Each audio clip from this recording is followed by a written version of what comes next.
Pag-alis ni Daddy Kevin, muling ni-review ni Nico ang housemate sa mga dapat gawin. Hands pa package, bababad na 5 minutes. Pag nababad, ano kailangan? Yung salt, sea salt. Nakikinig naman po sila, kuya, lahat. Kung ano yung ginawa niyo sa payo, yung din gagamitin sa kamay. Natutuwa naman po, kuya, kasi gusto nila. Matapos nito, nagpaalam na rin si Nico sa housemate. Kinabukasan, maagang nag-practice ang housemates ng mga gagawin sa salon.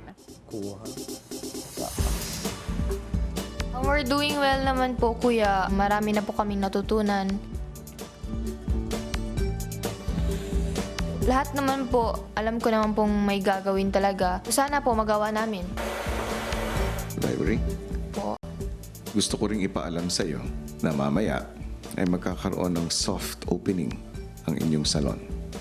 Bago magsimula, nagpaalala si Vivory sa mga kasama. Guys, bear in mind na mag-open daw ng salon natin, dapat maaliw natin yung customers. Kantahan natin, sayawan, ganyan, kwentuhan. But there's a twist. Hindi pwede magsalita yung customers. Okay. There's an order slip. And may pangalan na kung sino yung assign. At nagsimula na silang maghanda para sa kanilang soft opening. Hindi nila alam, kausap naman ni Kuya ang daddy ni Kisses na siyang unang customer nila. Magandang araw, Daddy Gilbert. Welcome muli sa aking bahay. Salamat po, big brother. Kamusta kayo? Okay naman po. Na-miss lang namin yung anak namin. Kaya ko kayo inimbitahan ngayon dahil nasabi niya na gusto niya na ikaw ay mabigyan ng isang relaxing na araw o day off. Ngayong araw na ito, iyan naman ang mararanasan ninyo at siya ang magbibigay nito sa inyo.